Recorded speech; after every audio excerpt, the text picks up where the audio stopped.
All right. So we threw the production team a curveball, said we're not doing the podcast on Tuesday. We're doing it Monday while it's fresh. Mm-hmm.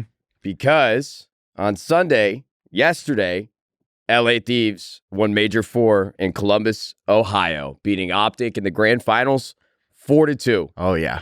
Pretty big fucking match, honestly. I mean, this was a great excuse to get in the lab. We didn't film an episode last week because I was out trying all the food for my wedding. That's coming up in a couple months. We were out of town. It was a great trip. We talk a little bit about that here soon. But obviously, the big ticket item is this matchup versus OpTic in the grand finals. Mm-hmm.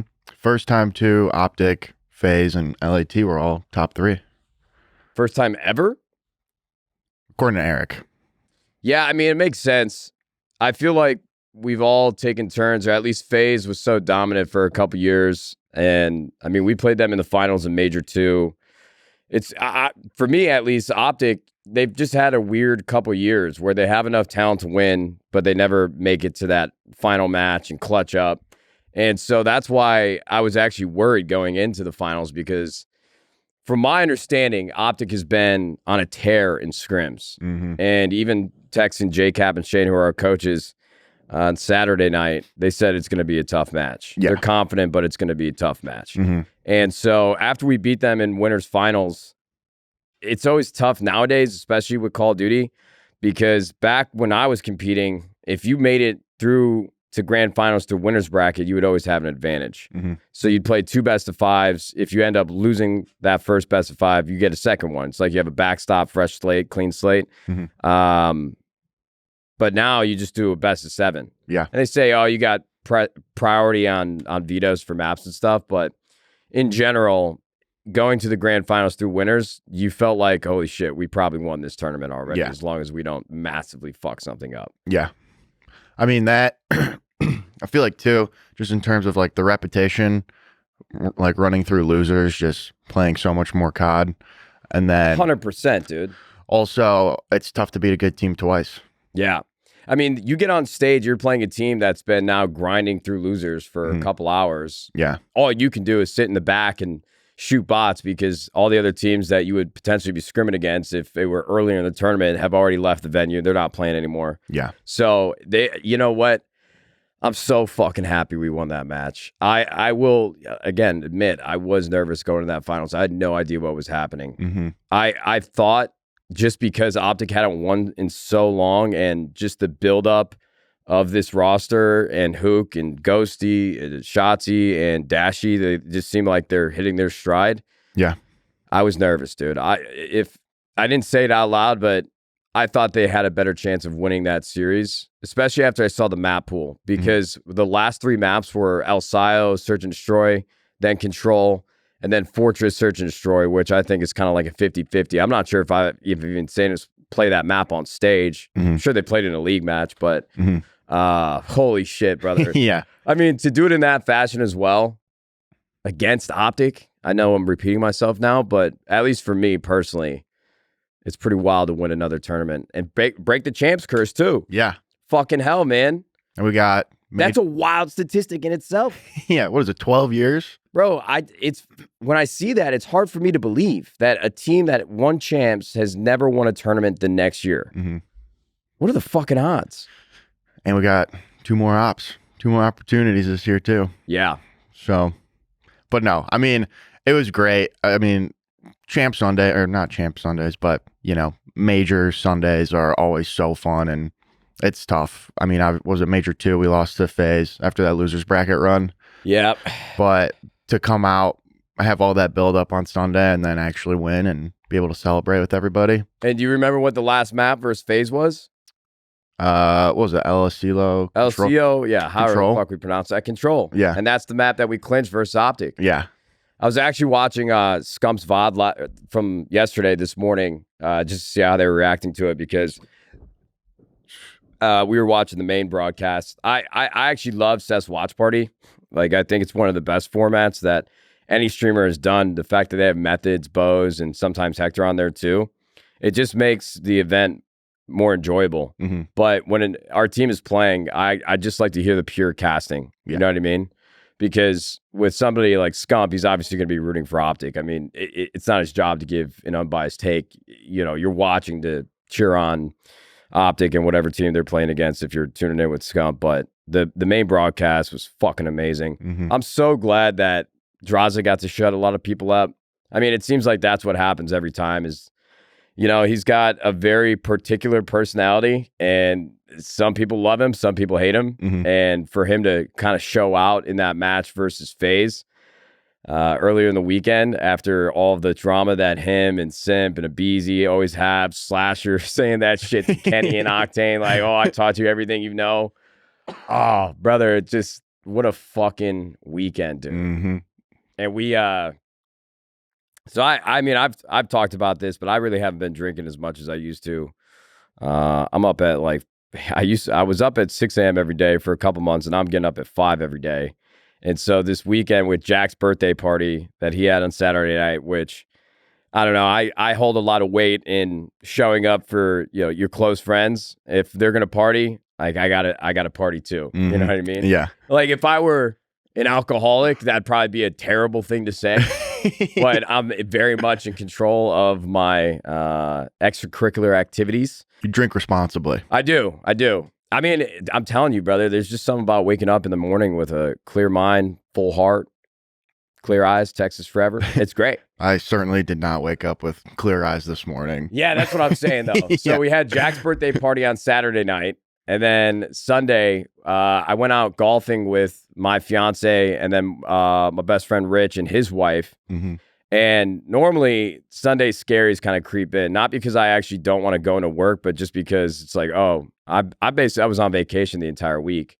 So getting back into the office is, you know, like miss the freedom a little bit. Yeah. But we didn't have Sunday scares at all yesterday because we started drinking at the golf course. Yeah. That was the wildest part. We're driving on the way to the course, and Haley says, "You think you're going to have a drink today?" I'm like, I was wondering if it was a test. Like, is she trying to get the green light from me? Or is she trying to see if I'm not going to be drinking because she probably doesn't want to? But I say, you know, I kind of just went for it. I'm like, yeah, I'll probably have like a vodka lemonade or something. She's like, oh, okay. Sunday fun day. Bro, we go off the first tee. You were there. Yeah. So Joe was in a group behind me with our guy Nick, who's my golf instructor, Spencer, who got the hole-in-one in some of the videos that I've uploaded, and Symphony. Yep. And you guys were right behind us, but when we checked in at the golf course, I had to go in, get the bags, get everything set up, and Haley comes back to the cart with a double vodka lemonade in each hand and then a single. And I'm like, holy shit, we're just going for it. Yeah. It made sense, though, because it's actually terrible news, but Ellen's... Rich's wife, Ellen's grandma had passed away. Oh, really? Yeah. So she was trying to just keep her mind off it because I think she's going to have to fly home this week for the funeral. And she just had flown home for her aunt's funeral. Yeah. Yeah. That's tough. Really tough couple weeks for the family, for them. And so I'm glad that she got to relax and have fun. We had a great day, but the long story short of this all is the drinking just hasn't stopped since Friday. Yeah. So we're definitely hurting a little bit here, boys, but we're gonna power through because this is just a great fucking day. It is. Get to hang another banner at the Cash App comp. Well, fuck, it's not the Cash App comp anymore. At the 100 Thieves compound. Naming rights available. Yeah, yeah, right. Available. I still love the Cash App. You know, there's no shade here. There's no ill will. Yeah. I saw yesterday too. Actually, right before the podcast started. Well, there's a couple things. Going back to this LA Thieves OpTic match, one right after we won, somebody tweeted out a photo of Shane sitting behind the OpTic setup when they were playing in a different match. And for all the people that are, in my opinion, surface level or casual Call of Duty fans, especially like the diehard OpTic fans, not saying that they're all casuals because they're not. Yeah.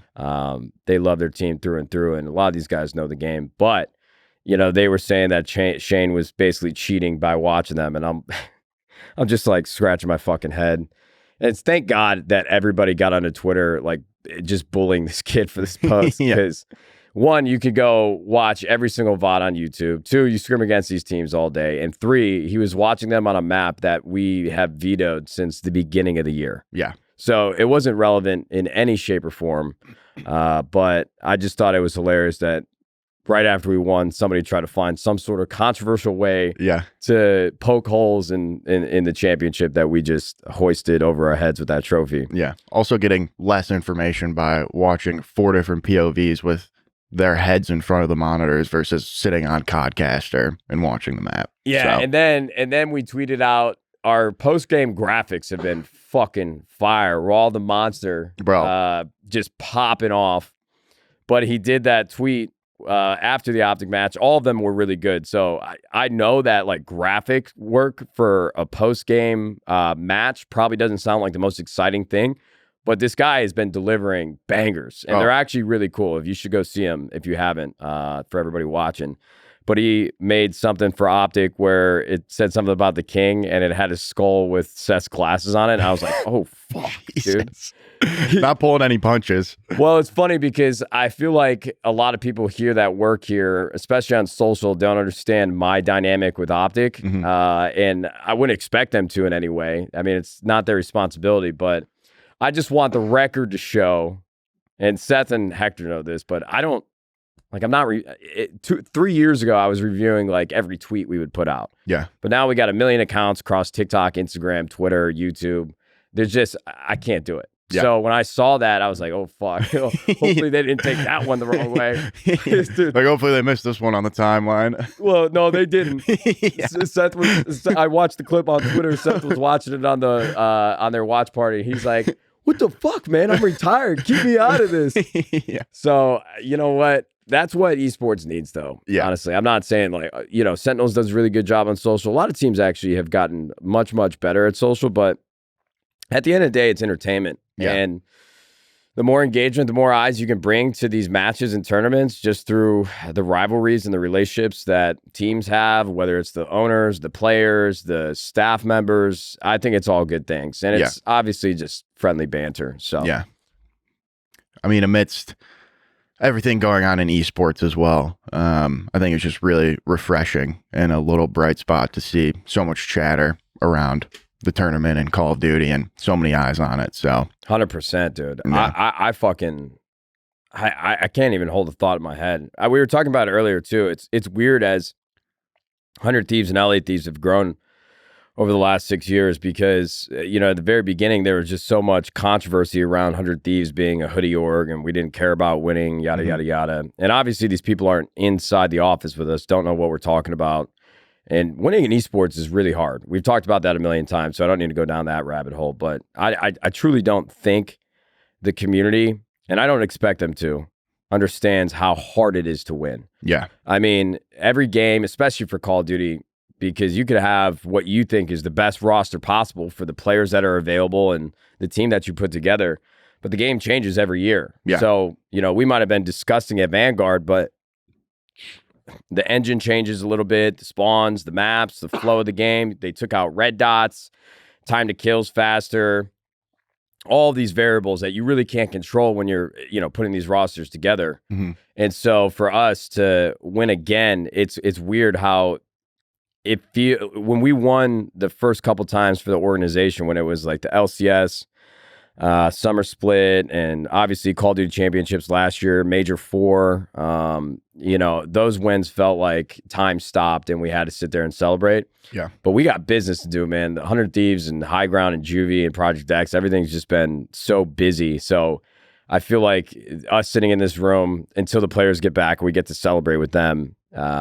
This is our moment to really relish in it. And we certainly did that last night. We just, had a couple people at the house that were there for Jack's, like they were calling it Jack Cella. Yeah, yeah. And so a couple people there basically slept over from the night before and then just stayed there. Yeah. But we didn't I didn't invite anybody over. But afterwards we had some drinks, played some golf, played some beer pong. It was a fun night. Yeah, it was great. It's always a bummer though because Haley has work today, and obviously I did too. So and she wasn't feeling well just from the long weekend, so she went home, and I missed her. But we'll celebrate it again when the players get back. Yeah, 100%. But I also want to talk real quick too, just to address it. I understand why people say it. Like I can't just shut the door and say, "Oh, you're not making any fucking sense, and you're not allowed to have an opinion." Everybody's entitled to their own opinion at the end of the day. But everybody wants to know why I don't go to these tournaments. And I just want to make the record abundantly clear. Guys, I have been going to events, tournaments, cons, you name it, since I was 14 years old. I'm 30, okay? I've got a family. I've got a wedding coming up. We got 4 different businesses under the roof of 100 Thieves. And I don't like to travel in general as it is. And I've talked to the players, you know, I don't think they care either way, but if you ask them, would you rather have like Nadeshot and John Robinson and a couple more people from 100 Thieves at the tournament with them? I'm sure they would say yes. But at the end of the day, it's not going to affect their performance. And if my lack of showing up to these tournaments is questioning, or the community questioning my commitment and my level of investment that I have in the players and our program and the desire to win, I'm just letting you know there's no truth to that. I've just been doing this for a long time. I'm not trying to act like I'm busier than I am. I'm just saying from my perspective, it's tough when you see Hector going to every single tournament. Yeah. And with what they are doing with these watch parties, it's fucking incredible. And it's so smart, and they do an incredible job. And it makes me definitely think like, fuck, man, I should be doing watch parties. Like every match we do, I should be watching it on stream. But one, I've never been a big fan of watching our teams because I am an emotional person and I say things about the players that I don't actually mean, the moments that happen, and it's nothing to do with them personally. I'm just like, why the fuck did you do that? Yeah. And I don't like when people get to see that side of me. It's half the reason why I quit competing, dude, because I just be roasting my fucking teammates because I'm insane. Like competition makes me a fucking nut job. And I don't like that version of myself. So that's neither here or there. But the passion is there. It is. It is. If anybody, sorry to cut you off, no, but go ahead. I think the reaction video is a testament to that, from the celebration or the reaction of the win. Seeing one, Eric almost knock you out. number 2, the way you guys are like, just, I mean, like it's absurd. Yeah, like, you guys, in that celebration video, everybody's tweets were like, "Oh, Nadeshot and Courage are so small." I'm like, dude, this motherfucker Eric is 6'5", weighs like 220 pounds. Most people, unless they're like a D1 athlete, are gonna look small around him. Yeah. So leave me alone. But I think people need to understand, if you see me on social or while I'm streaming, or the videos that we upload, or the podcasts that we do, that's when you see me engage with the public and the team. Mm-hmm. But again, I'm not trying to sound like a martyr, like woe is me. It's a good problem to have. I just don't think they understand that every thought that rattles in my brain from the moment I wake up to the moment I go to bed is around 100 Thieves, and it's been that way for 6 years. Mm-hmm. And then the other 6 years, the other 12 fucking years that I spent, like OpTic, early days of my career in gaming. I've been doing this for a very long time, and I need a little bit of separation of church and state, dude. Like, I have to have time off away from work to be better at work. You know what I mean? So I didn't need to address it, but it kind of just fucking bothers me. Like, you could have a million people gassing you up, and then you get one negative comment, and I think the human mind just focuses on the most. And so I just want to make things fucking very clear that I love this team. I love the organization. I love our competitive fucking nature, and I can't go to every event. I just can't do it, man. I would have to like sneaky record you like during a match because it's good you're not fucking get canceled out of here. It's good you're not live. It's like us putting you in a cage is like not letting you cast. Well, I might do a watch party for this Valorant match that we're gonna play. Yeah, I got a meeting at 11:30, but if I can get home and start the stream up, I might do it. Yeah. We'll see. Mm-hmm. So, LA Thieves champions again. We got to raise another banner. We got to get those boys home. We need to celebrate. Mm-hmm. Overall, I think we're going to bring in Jacob Toft-Andersen, who is our head of esports here. Not just yet, but maybe like 10, 15 minutes from now, we'll close out talking about Valorant, because I think there's a lot of, anger around our team's performance so far. I mean, we had a tough match versus Crew, and we ended up winning it. So it's weird to have like a negative connotation around that, but we'll get there. We'll get there. I have some thoughts, and Jacob, who in the early days of 100 Thieves, he caught a lot of slack and a lot of unwarranted, in my opinion, negative comments about him and our teams. But I'm telling you guys, once again, for all the things that I just said, how long I've been around, I'm not saying I'm an expert or I'm the best, whatever, but Jacob is one of the few people that I've met in esports that is rational, empathetic, logical, thoughtful. He is an incredible leader and an incredible team builder. You know, he just does his job very, very well. He never wants the attention. Some people might say, well, he doesn't want the attention because when they lose, he doesn't want to get blamed. But he never shies away from his responsibility, whether it is winning or losing. So he's a great fucking guy, and we're going to get a little bit more insights from the mastermind himself. But before we move on to that, kind of just talk about what's going on in my life. This last week was great. Went up to Monterey where Haley and I are getting married and tried out all the food, which was fucking phenomenal.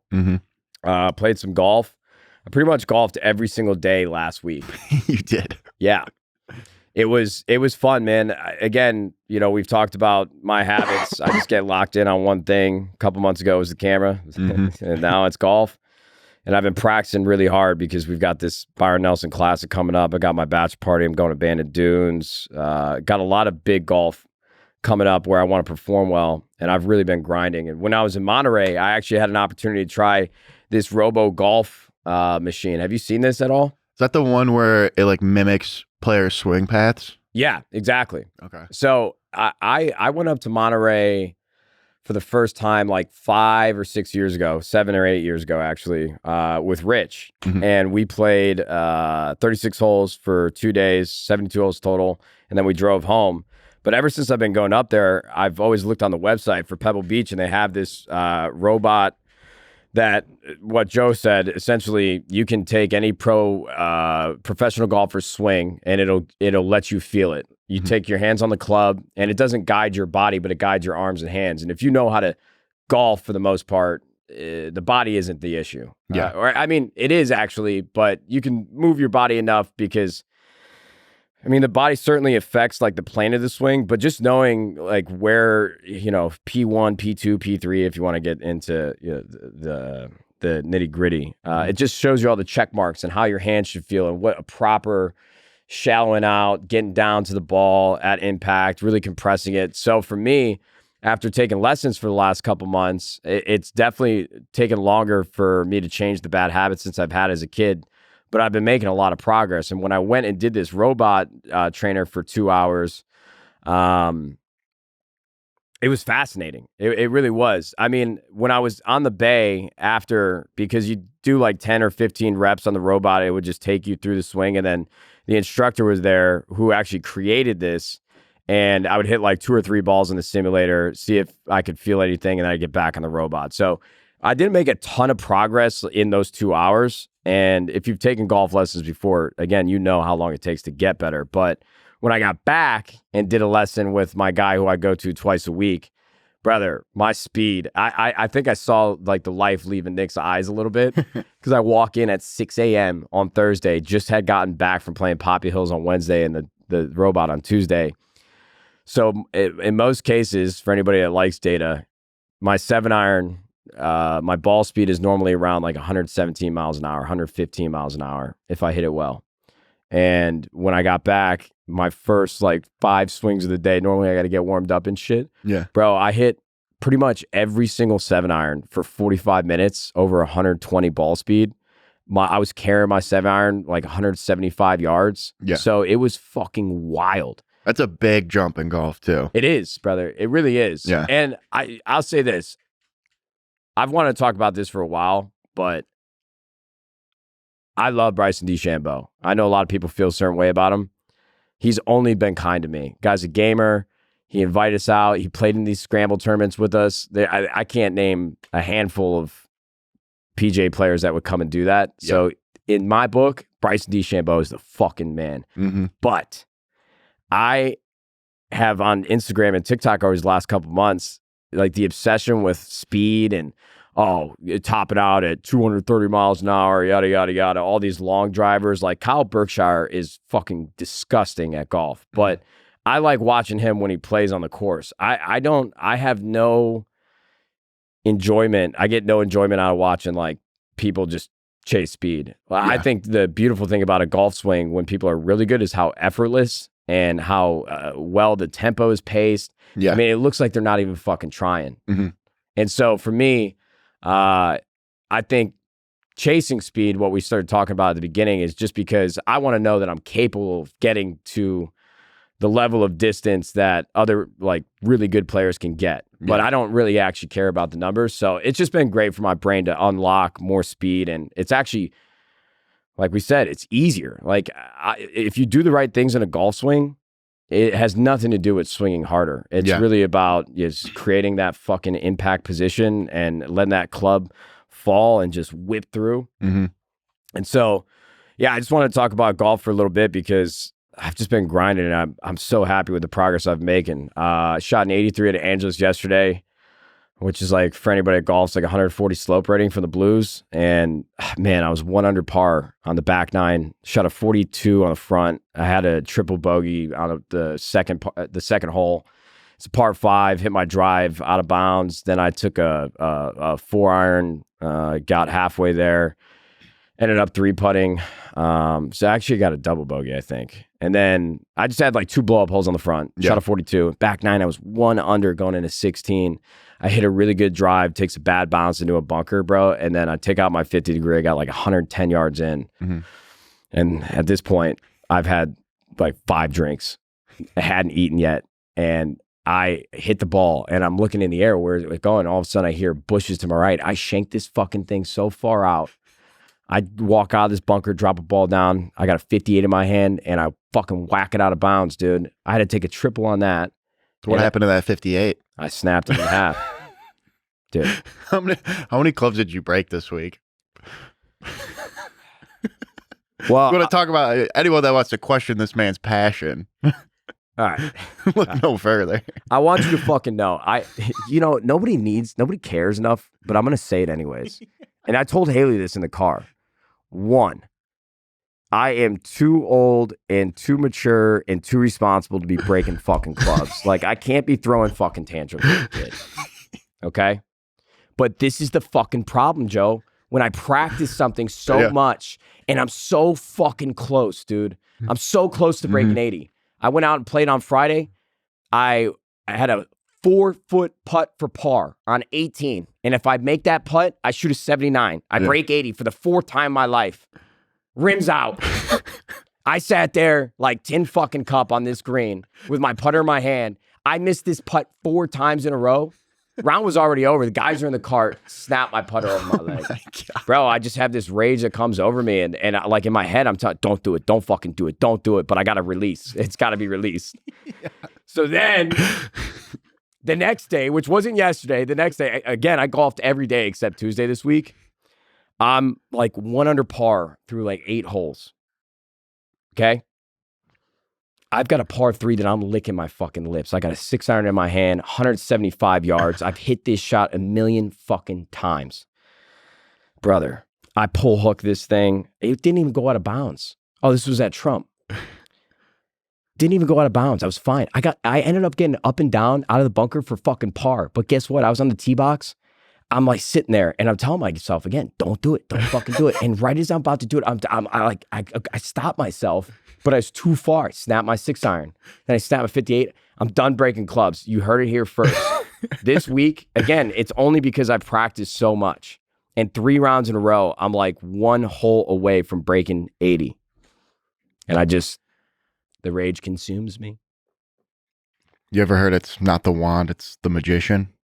Oh, it's certainly fucking me. I know it's not the clubs. Don't play poor clubs. It's not their, no, brother. It's my own bullshit, dude. Like I know for a fact, as soon as I break 80 and I can do it 1 time, floodgates are going to open. But that's what happens, dude. You practice something, you want it more than you want to fucking breathe, dude. And you just blow up. Yeah. So I got to get those clubs reshafted ASAP. ASAP. Yeah. So I'm going to go there today at some point. Roger Dunn. Yeah. Hopefully they can expedite it. Whose swing did you mimic on the robot? It wasn't anybody's specific swing. It was just like the mathematically statistical perfect swing. Oh, okay. Yeah. Okay. That's like, have you seen I mean, now I'm going off on a bit of a tangent, but other robots, golf robots that'll like hit a par 3, and it's obviously all mathematical. Yeah, I and saw it's that. like They had it at like the Waste Management Open one year. And they had it on the tee box and it got a hole in one. Yeah, exactly. You piece of shit. These damn fucking robots. Fucking AI. They're going to take over the world. Yeah. We got AI Drake, who's going to basically get a Grammy at this point. Yeah. I mean, these songs are unbelievable. I mean, there's definitely, you could tell, like, the people that wrote it, there's like a couple verses, like a couple bars in the verse that are just like, Drake is way better than this. Yeah. Like, at no point is Drake ever going to say that I'm riding around with a felony. You know, Drake's never going to be in a position to have a felony on his hands. No. And then like fucking Maserati, like, okay. Yeah. But beyond that, it's wild how quickly AI popped up, and then you have 3 songs that go unbelievably viral. And yeah, I think it's the commodity of AI and it's brand new, but still. I mean, I don't know how the government and all of these platforms and record labels, like, they have to bring and roll out some laws to protect the artists and I don't, bro, think about fucking Joe Biden. Again, bro, the interviews that they did for TikTok, the CEO, the questions they were asking, there is no way these old people are capable of like moderating what is happening in the world today. And I'm not saying one size fits all, but it's a very complex issue. And a lot of these guys aren't tech forward, you know? Also, biologically, what are they going to do? There's 2 types of intelligence that a brain develops, and it gets to a certain point. Once you're past the age of like 50, 55, like your ability to learn goes down rapidly. It's like, is that true? Yeah, it is. You can't learn after 55? Well, your synapses, like, is your brain, not to like really get into it, but could you get into it if you wanted to? A little bit, you know. I'm no. Like I said, brain synapses. Yeah. Try to reference a neurosurgeon or something. I don't know, you know. But yeah, their ability to learn, you know, compared to like a toddler, you know, it's.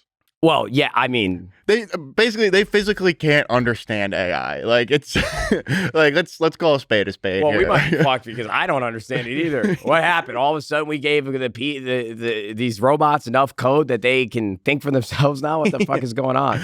I still don't even understand how, like, you ever think about when you send a text message, like, how does that get to that? Brother, I don't know how the fuck they made motherboards. Like, somebody was just like, we're going to put all these materials and it's going to send electronic signals and then it's going to spit out things on a computer screen that's built out of the same. Like, what does that little chip do? You know, what's it actually doing? There's an anime called Dr. Stone where basically, like, one day everything turns to stone, thousands of years or something go by, and then all of a sudden they wake up, a couple people wake up and they've got to like figure out how to rebuild society again. If we had to do that, brother, we'd be dead in a week. I would go to a fucking grocery store, buy all the Twinkies I can find.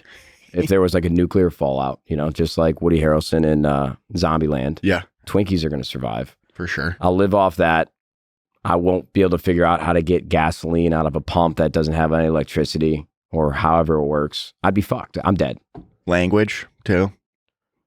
I mean, we could talk about a lot of things. Start clicking. I won't know anything, dude. We start a new language. Yeah. Holy fuck. I'm starting to sweat. So, yeah, well, AI, man. What a time, dude. These guys ghostwriting. I heard country artist Kanye West. He was singing Good Directions from Billy Currington. It's an entire TikTok account where Kanye just sings country songs. It's actually phenomenal.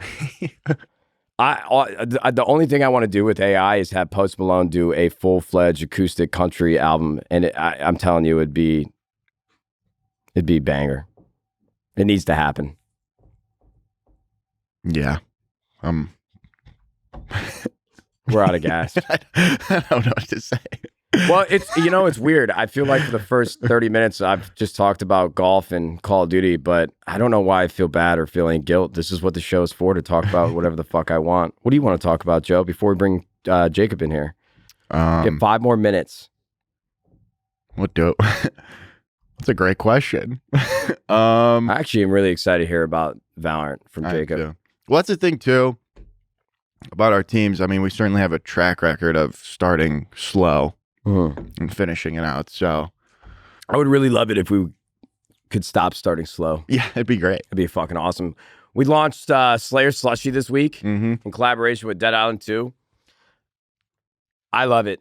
I really do. I know. So I think there's been a little frustration just from the community that wants to try Slayer Slushie, because right now for this next week, I would say, it's only available on GoPuff. And GoPuff is an incredible service, but I think there's just been a couple gaps in their distribution. So people that normally can order Juvee on GoPuff, Slayer Slushie hasn't been available. So not everybody that wants to try it has been able to try it. But, you know, I think the Blue Raspberry launch sort of set the new pace for 2023 for people's interest around the drink. And it's been a whirlwind of excitement of how many people are talking about it, drinking it. The orders have been through the roof. And so to introduce a new flavor as quickly as we did off the heels of Blue Raspberry, I've just been really, really excited because I'm not even a huge cherry guy. Like, I like cherry Coke. I'll get it at the fucking movie theater, but there's nothing else in my life that I drink that's cherry. Yeah. But Slayer Slushie is actually phenomenal. It's like cherry had a baby with Hawaiian Punch, and it's fantastic. So I'm excited when we roll it out on Amazon over this next week for people to actually get their hands on it. It's good. I mean, I was, if you notice, I am extremely sunburnt. And I was coming off the beach with my mom this past weekend. And it was the same day that Slayer Slushie dropped. And we're sitting at lunch and having tried it before and seeing all the marketing, just immediately got the craving for it. I ordered a Shirley Temple, which I haven't done in like 10 years. Let's go, Joe. And that was also delicious.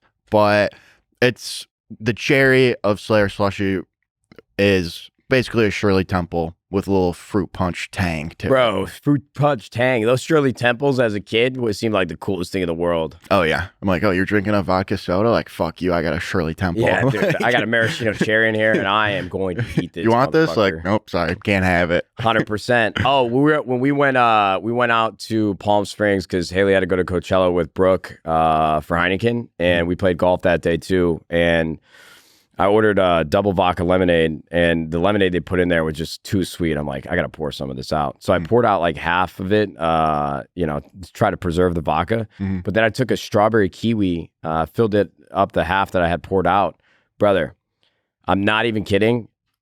I know we don't even want to think about alcohol for the next couple days, but put strawberry kiwi in a vodka lemonade, and I swear to God, it tastes exactly like Mountain Dew Voltage or Surge, I think it is. Brother, it was unfucking believable. I want to make an Instagram reel with the combination of those flavors. Wait, Surge or Baja Blast? What? Which one is Surge? Not Baja Blast. Okay. I don't know. That could be completely wrong, the name, but that's what they were saying on the course. Just try it. It's fucking unbelievable. I really like Tropical Crush. I was just talking to Kyle, who's on the Juvee team, handles all supply chain. And the great thing about having a few flavors is I never drink Tropical Crush during the day, like during the work week, but that is my exclusive mixer with booze. Yeah. And it's nice because I absolutely love it in that setting, and I don't have to worry about, like with Red Bull, start drinking vodka Red Bulls, all of a sudden you go grab a Red Bull Monday morning, and you're like, I'm going to throw up. Yeah. This tastes exactly like a vodka Red Bull. So they're great. I mean, they're all great as mixers, but Tropical Crush, try it with booze if you haven't. Yeah. The watermelon lime too, man. We got a good thing going with Juvee. I'm excited. I mean, we might sound like broke records talk about it too much, but I love it. So I need to talk about it. Yeah. We got some new flavors in the works too that I think people are going to love. Any teasers? Well, I would say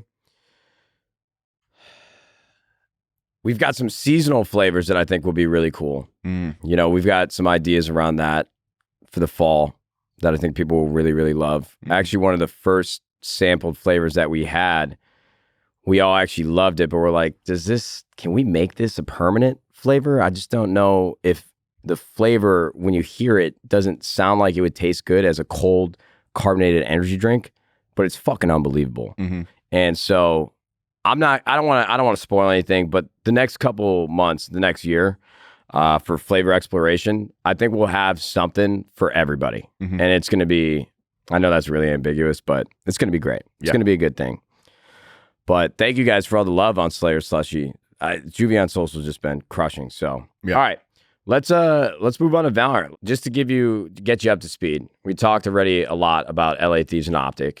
Want to hear your thoughts, obviously. We'll make that quick, but I think the bulk of what we want to talk about is Valorant.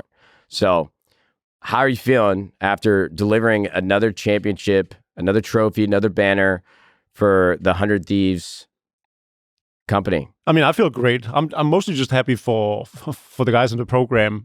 We have Brandon, the new GM, obviously.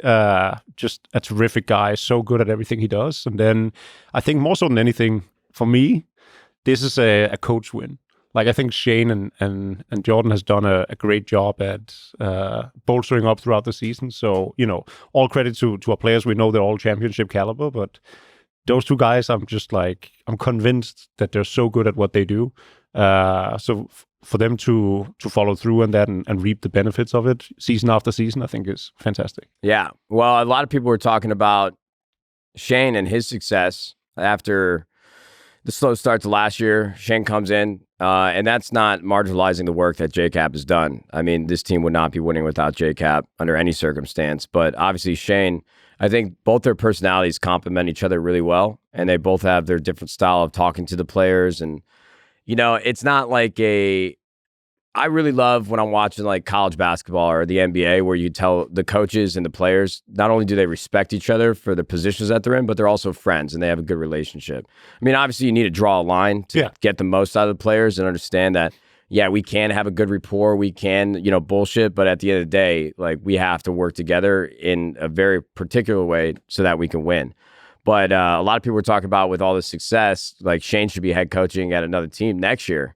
What do you think about that? You think he would even want to leave fly the coop, or? I mean, I hope not. I get why people would have that perspective. I think it's very obvious that we as a team, as a unit, have the best team play and likely the best chemistry among anyone. That goes for the four guys, but certainly also the coaches. And I do think that we the results that we have is like a sum of all of the parts, and most importantly, how well people get along.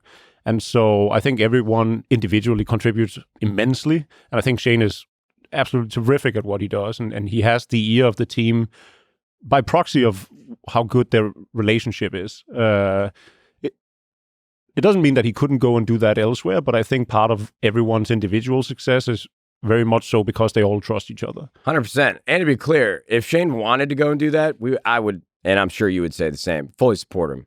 You know, if somebody performs like that for you, they got to do what's best for them, but hopefully that's out of sight, out of mind. I mean, we still got Major 5, World Championships. I'm gonna call ICE and report some illegal findings in his apartment if he ever leaves. 100%, dude. Oh, brother, I'll help you plant the bag. Yep, for sure. But yeah, absolutely. If he wants to pursue head coaching, go ahead and do that.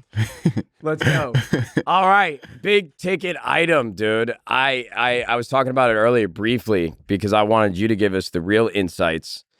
I think after getting a win versus Crew, I was still shocked to see how many negative comments there were. I actually was one of the few matches this year that I didn't get to watch live because I was out and about doing this wedding thing. But we had a tough first map. I think it was Fracture. We lost 13-4. Fracture was a good map. Well, we lost 13-4 first map, right? Ascent. Oh, that was Ascent. Okay, that makes sense. The good old 100 Thieves Ascent curse, yeah. All right. Well, I think from my perspective, and I'd love to hear yours. Obviously, that's why we brought you in. But one, I got to say this, and I know I said this earlier, but I need to be abundantly clear. Yeah. Moneyball Mike's HD is the fucking man. I mean, I know when things aren't going well and our comp looks a little off or a shaky performance and things just don't look great, everybody wants to play the blame game. But I need you guys to understand how great of a guy Mike actually is, and he's an even better coach. So For sure. he has my full support. You guys could keep talking all your shit. You don't get to see what I see and spend the time with him that I get to spend. So I never expect you to have the same perspective.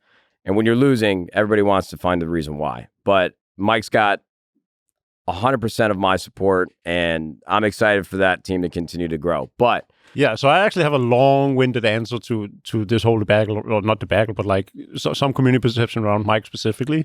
From where I'm sitting, and a lot of people won't know this, but my background actually is in Dota, which is a very, very strategic title similar to League of Legends, where drafts and strategy matters just as much as individual skill, if not more. And a lot of times, a lot of games in both League of Legends and Dota are over before the players even get to play, just by proxy of the strategy and the drafts. And so I think one thing that's been really, really cool to see both in the login tournament and still ongoing through the season is that Mike and the squad as a whole are taking chances and are trying to think outside the box with their strategies. And sometimes it doesn't really pan out the way you intend, either because maybe it was a wrong read on strategies, or players, or the matchup, or whatnot. And so it's actually it's a pretty small sample size of matchups that we have in official games.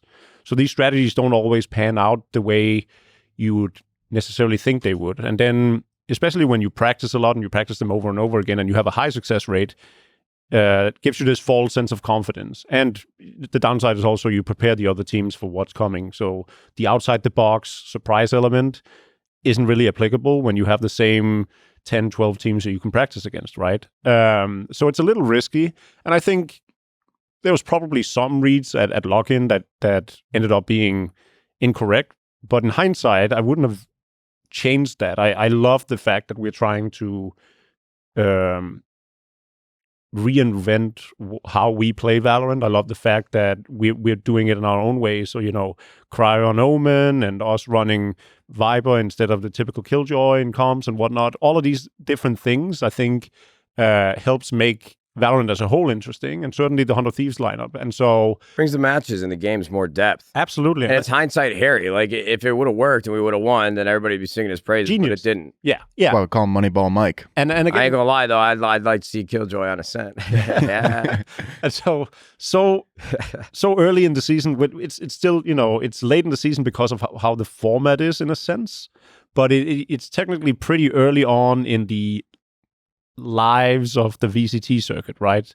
This season is just fairly short, and you don't really have that luxury of testing out things over the course of 30 games because we only play one round robin, right? So I think with a bigger sample size, the outcome would likely be different, and you could sing his praises by proxy of it. I think Mike's a great coach. You and I have worked with a lot of people throughout our time in esports, and some people just have that indescribable element to them where you just know that they know what they're doing. And Mike has that to me.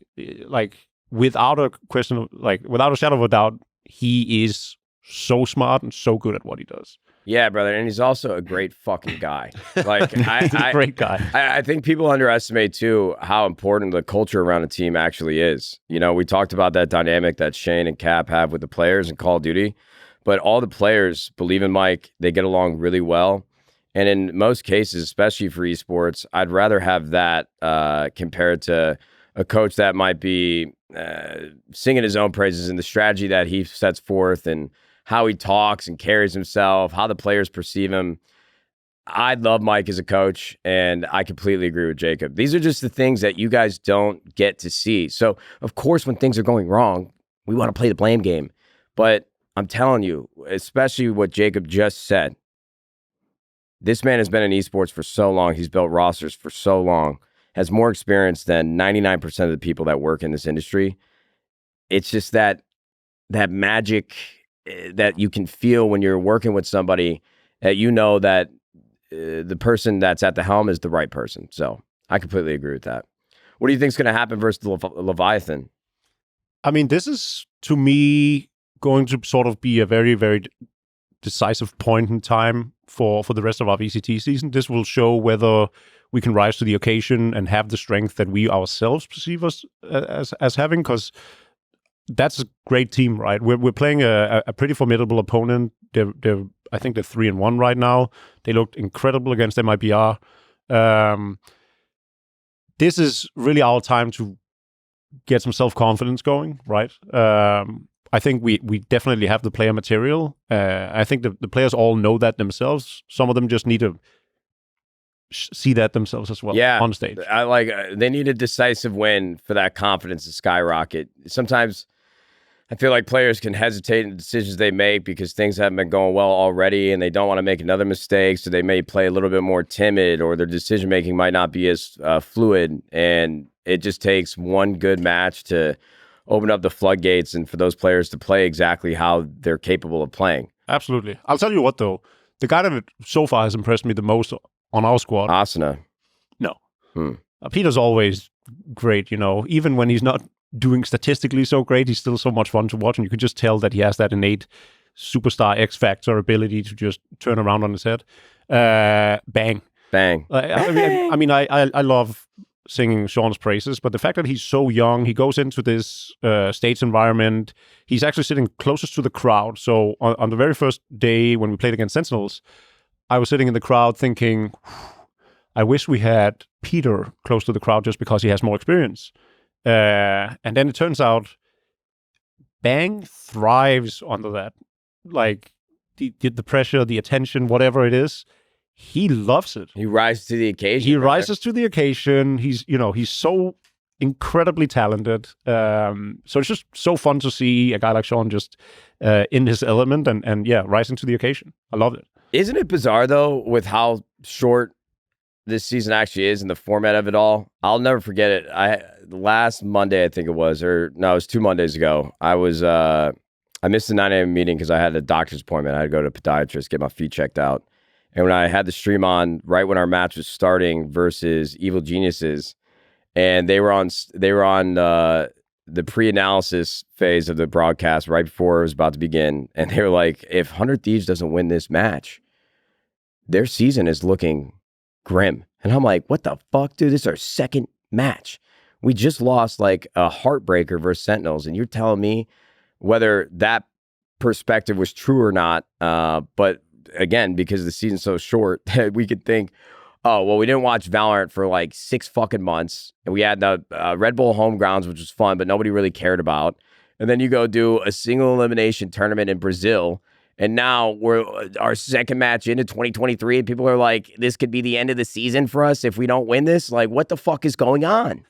What the fuck is going on? Like, how could you even... Thank God Golden Boy... I mean, the casters are actually phenomenal. It was Evil Cat.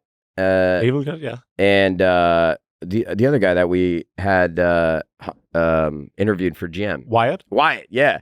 So then Golden Boy was like, wait. I don't know if I actually agree with this. Is that public knowledge? I was going to say, I don't know. Yeah, I've talked about it. Oh, okay. yeah. I was like, man, we'll just let it roll. Yeah, Wyatt, I mean, kid's unbelievably smart. So is they're fantastic. A lot of great people in the when they said that, I was like, I don't know if you guys are just trying to add some drama to this, which is good for the broadcast and the entertainment factor. But I'm like, dude, is this season really that short where we're worried about our second match? I mean, you don't want to start 0-2, but goddamn. I mean, it is and it isn't. Again, this round robin format and the duration of the season is just like, it's pretty short. And I think part of what people that would voice that concern, their point was, at the time of writing, Evil Geniuses is bottom of the barrel team. And so if we start out 0-2 and one of the worst teams, other people's words, not mine, I'm staying out of that conflict. One of the supposedly worst teams in the league, if we lose to them, then it's an uphill battle for us. And I don't disagree with that. Like we need to make playoffs, right? Like this team is built for championship contention, and we know they can. And so it'd be a massive disappointment, especially rolling out from the offseason, not having played if we didn't. So I think that's a fair criticism or concern that a lot of people raise. But yeah. When we played Fnatic in Brazil, did we lose 2-1 or 2-0? 2-0. 2-0, but Yeah, it was close. One of the maps. This is kind of wanted to bring up, right? I know we were talking about blame game because I've been reading Reddit, and that's mistake number one. Well, thanks, Dick. I can't help myself. But a lot of people, again, pointing at Mike, pointing at the players. Anytime you start losing or things don't look as well as they should, everybody's blow it up, drop this player, do this, that, the other. You guys got to understand what Jacob's saying is that we know that the players are capable of beating the best teams. I mean, I know that first map on Fracture versus Fnatic, we got fucking destroyed. But on Icebox, we should not have lost that map. I mean, Durka went off with that fucking shorty on Jet, and that round was one of those things that if you played it out in the same situation 10 times, that's only going to happen maybe once or twice. Yeah. So my point is, if we're playing the best fucking team in the world and we started showing how well we can bounce back and kept our composure and we were close to send that to a game 3, I just think it's too quick for people to have knee-jerk reactions. We've seen all of these players now perform at a championship caliber. Now we just need them to all do it at the same time. Mm-hmm. Yeah, I mean, it's damned if you do, damned if you don't, right? I think, I don't know if it's our fans specifically. I think most other teams have similar feedback from the fan base, but it's like, if we're not winning immediately, they want us to blow it up.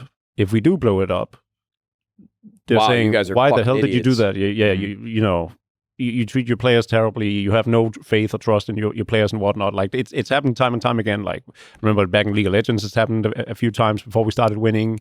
And so, I'm sure most fans know this when they're being objective about it, but like, no one cares more than this guy, right? I'm pointing a mat for the people just tuning in via Spotify. Can you point a gun at me instead?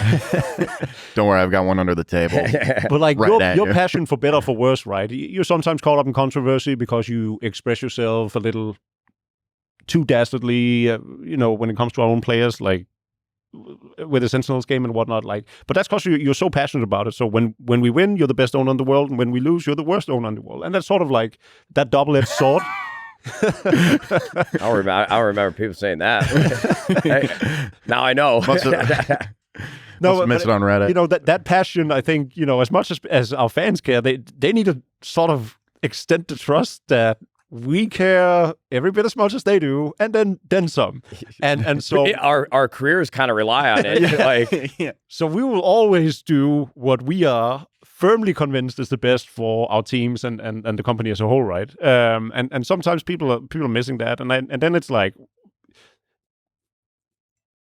I also want to be loyal to the players that we have a lot of faith and trust in. Yeah. So even if they have a downswing in their career or in a season or whatnot. And frankly, I'll just use COD as an example. We've had players on the COD team that going into champs last year, or at least the major before champs, people were questioning whether they still had it, right? 3 championships later, within the span of 7 months now, they clearly had it, right? So thank God that we stuck to our guns and trusted our players. Like that offseason going in, so the 21 offseason, there's a lot of people calling for certain players' heads. And coaches. Coaches. They've been telling us to drop JCap for 3 fucking years, dude. We stuck to our guns because we knew we had something magical.